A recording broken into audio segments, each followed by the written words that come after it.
Hey guys, this is Urvashi and welcome back to my channel Bookophilic. आज हम Vex King की book good vibes and good life के part 2 को summarize करेंगे, जिसका टाइटल है पॉजिटिव लाइफस्टाइल हैबिट। इस पार्ट में उन लाइफस्टाइल हैबिट को डिस्क्राइब किया गया है जिसका यूज़ करके आप अपनी वाइब्रेशन लेवल को रेज कर सकते हो, because high state of vibration will help you feel good. So first habit है surround yourself with positive people. Vex King बोलते हैं, जब आप बुरा फील कर रहे हो तो आप ये कोशिश करो कि आप उन लोगों के आसपास रहो जो उस टाइम अच्छा फील कर रहे हो। उस टाइम उस पर्सन की वाइब्रेशन हमसे हाई होती है और हमारे पास ये चांस होता है कि हम उसकी कुछ एनर्जी एब्जॉर्ब कर सकें, बिकॉज एनर्जी इज़ कंटेजियस। सो हमें पॉजिटिव लोगों के साथ एक अच्छी और मीनिंगफुल रिलेशनशिप बिल्ड करने की कोशिश करनी चाहिए, क्योंकि पॉजिटिव लोग हर सिचुएशन में कुछ पॉजिटिव देखने की कोशिश करते हैं और वो हमारा फोकस चेंज करने में हमारी हेल्प भी कर सकते हैं। Second is change your body language. जब लाइफ में सब कुछ गलत हो रहा हो उस वक्त चेहरे पर मुस्कान लाना एक मुश्किल काम है, बट 2003 में की गई एक स्टडी के अकॉर्डिंग जब आप सैड होते हो और उस वक्त अगर आप फेक स्माइल करो तो आपकी बॉडी में एंडोर्फिन्स नाम का एक हार्मोन रिलीज होता है, जिससे आपके ब्रेन को लगता है कि आप सच में खुश हो। एंड मोहम्मद अली, जो कि एक प्रोफेशनल बॉक्सर हैं, कहते हैं कि to be a great champion you must believe you are the best, if you are not pretend you are. हमारी पूरी बॉडी एंड फिजियोलॉजी हमारे थॉट्स एंड फीलिंग्स को अफेक्ट करती हैं। सो अगर हम उस पर्सन की तरह एक्ट करें जो अच्छा फील कर रहा है तो हम अपनी इंटरनल स्टेट को चेंज कर लेंगे, जिससे हमारी वाइब्रेशन भी रेज होगी। So by changing your outer state you can change your inner state. Third is take some time out. कभी कभी हम अपनी लाइफ में, अपनी प्रॉब्लम्स में और लाइफ की सिचुएशंस में इतने ज़्यादा उलझ जाते हैं कि हम समझ ही नहीं पाते हैं कि हमारे साथ लाइफ में क्या हो रहा है। हम परेशान हो जाते हैं और टेंस हो जाते हैं अपनी लाइफ की सिचुएशंस को लेकर के। उस टाइम हमें ज़रूरत होती है कि हम खुद को उन सारी सिचुएशन से अलग कर लें जो हमारी लाइफ में स्ट्रेस क्रिएट कर रही है। हमें उस टाइम ज़रूरत होती है अनविंडिंग की, थोड़े टाइम आउट की। आपने ये चीज़ नोटिस की होगी कि अगर आपका मूड ऑफ है या आपकी वाइब्रेशन लो है तो उस टाइम अगर आपके लिए कोई कुछ अच्छा भी करता है तो भी आपको अच्छा फील नहीं होता है। आपका मन करता है कि कैसे मैं उस जगह से उठकर चला जाऊं या चली जाऊं। तो ये सारी बातें यही सिग्नल देती हैं कि उस टाइम आपको ज़रूरत होती है थोड़े रिलैक्सेशन की। आपको ज़रूरत होती है कि आप अपना थोड़ा टाइम अकेले स्पेंड करो, इस दुनिया से अनप्लग होकर के। हमें खुद के साथ अकेले टाइम स्पेंड करना सीखना चाहिए ताकि हम खुद को रिसेट कर सकें। बट अगर आप फैमिली या फ्रेंड के साथ हो, उस टाइम पर थोड़ी देर के लिए अकेले रहना या कम बातें करने का मतलब ये नहीं है कि आप बहुत रूड हो या आप उन्हें पसंद नहीं करते हो या आप उनसे पक चुके हो। It's just that you need a break, a chance to breathe and recharge, और आपको इस चीज़ के लिए बुरा फील करने की भी ज़रूरत नहीं है। Fourth is find some inspiration. Inspiration ऐसी चीज़ है जो कि आपको लाइफ में आगे बढ़ने में एंड ऑप्टिमिस्टिक बने रहने में हेल्प करती है। सो जब लाइफ में एक के बाद एक प्रॉब्लम्स आती हैं और जब हम खुद की एबिलिटीज़ पर ही डाउट करने लगते हैं तो उस वक्त हम दुख के और पेन के ऐसे समंदर में गिरने लगते हैं जहाँ से हमारा बाहर निकलना बहुत मुश्किल हो जाता है। उस वक्त हमारी वाइब्रेशनल स्टेट बहुत ही लो हो जाती है और हमें ज़रूरत होती है कि हम उसे रेस करें। सो ऐसे वक्त पर इंस्पिरेशनल चीज़ें हमारी बहुत हेल्प करती हैं।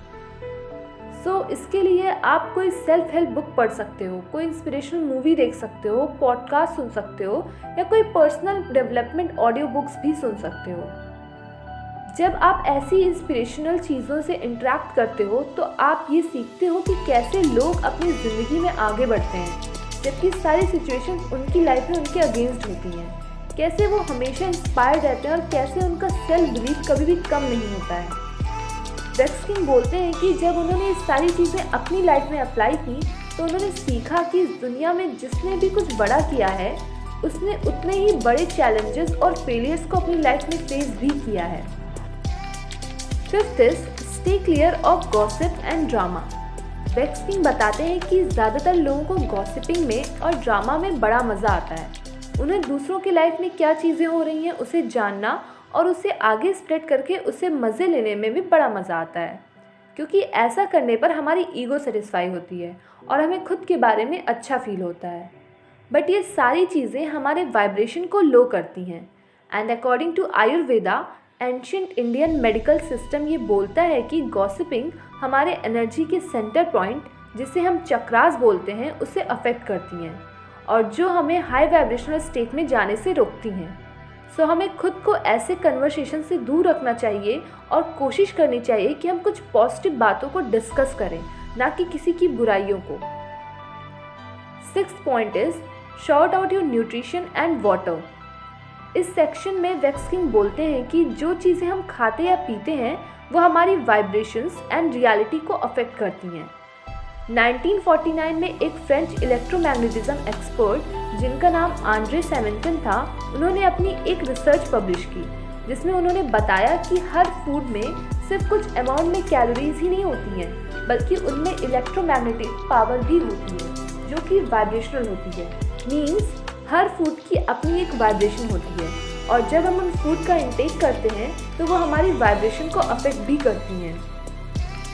सैमिंगटन ने अपनी रिसर्च में ये भी बताया है कि ह्यूमंस को हेल्दी रहने के लिए 6500 एंगस्ट्रॉम की वाइब्रेशन मेंटेन करनी चाहिए, जिसके लिए उन्होंने फूड को 0 से 10,000 एंगस्ट्रॉम के स्केल के अकॉर्डिंग 4 कैटेगरी में डिवाइड किया।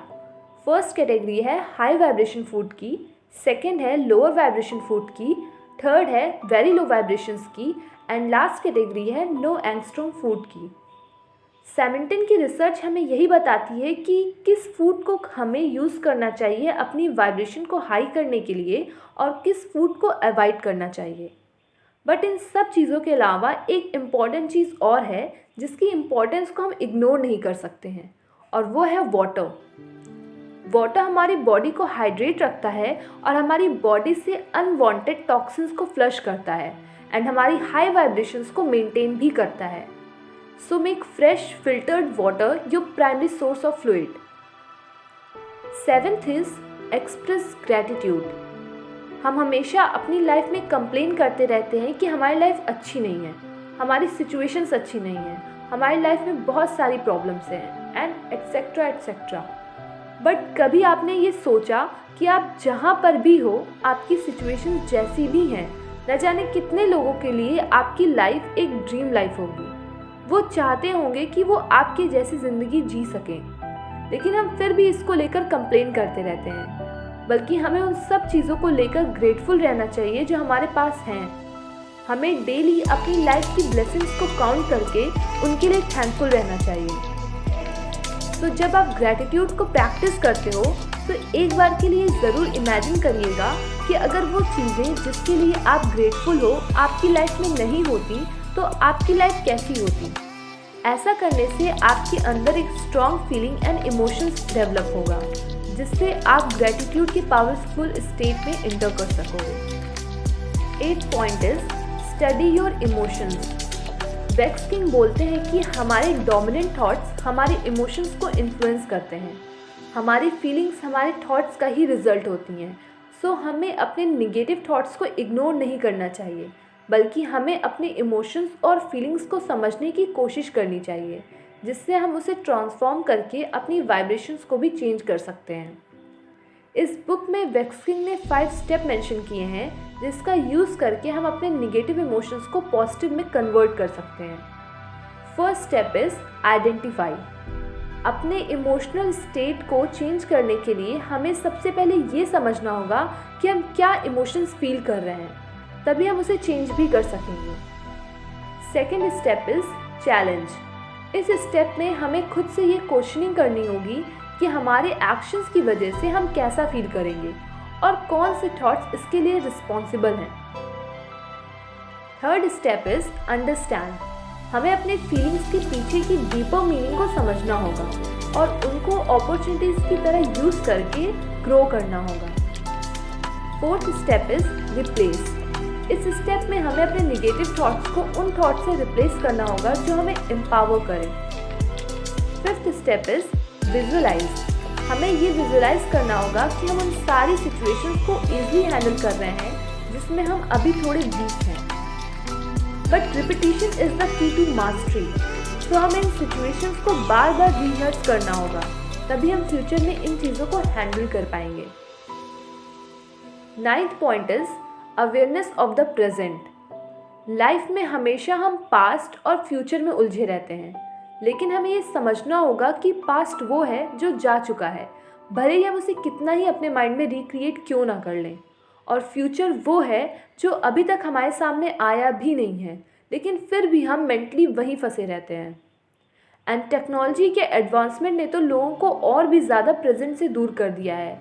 लोग अपना ज़्यादातर टाइम अपने पर्सनल गैजेट्स पर स्पेंड करते हैं, ना कि किसी से रियल कन्वर्जेशन में। बट हमें ये समझना होगा कि technology is a tool, not a substitute for living. So हमें प्रेजेंट मोमेंट में रहना सीखना चाहिए, because now is the only time we have. And last topic of this part is meditation. Vex King बताते हैं कि मेडिटेशन एक ऐसी चीज़ है जो हमारे माइंड को शांत करती है और हमें प्रेजेंट मोमेंट में रहने में हेल्प करती है। बट मेडिटेशन को लोग बहुत टफ समझते हैं। उन्हें लगता है कि सिर्फ घंटों बैठने से ही मेडिटेशन हो सकता है। बट वेक्स किंग बोलते हैं कि अगर आप सिर्फ दिन में 15 मिनट्स के लिए भी मेडिटेशन करते हो तो आपको अपनी लाइफ में कुछ मेजर चेंजेस ज़रूर देखने को मिलेगा। एंड उन्होंने मेडिटेशन के लिए कुछ स्टेप बाय स्टेप गाइडेंस भी मेंशन की है, जिसका यूज़ करके आप अपनी लाइफ में डिफरेंस क्रिएट कर सकते हो। मेडिटेशन एक ऐसी चीज़ है जो हमारी माइंड की कंडीशनिंग को चेंज करती है एंड हमें अपॉर्चुनिटीज़ देती है कि हम और भी ज़्यादा अपनी लाइफ में ऑथेंटिक बन सकें। सो इस बुक के 3rd पार्ट को हम नेक्स्ट वीडियो में समराइज करेंगे। Till then, good bye.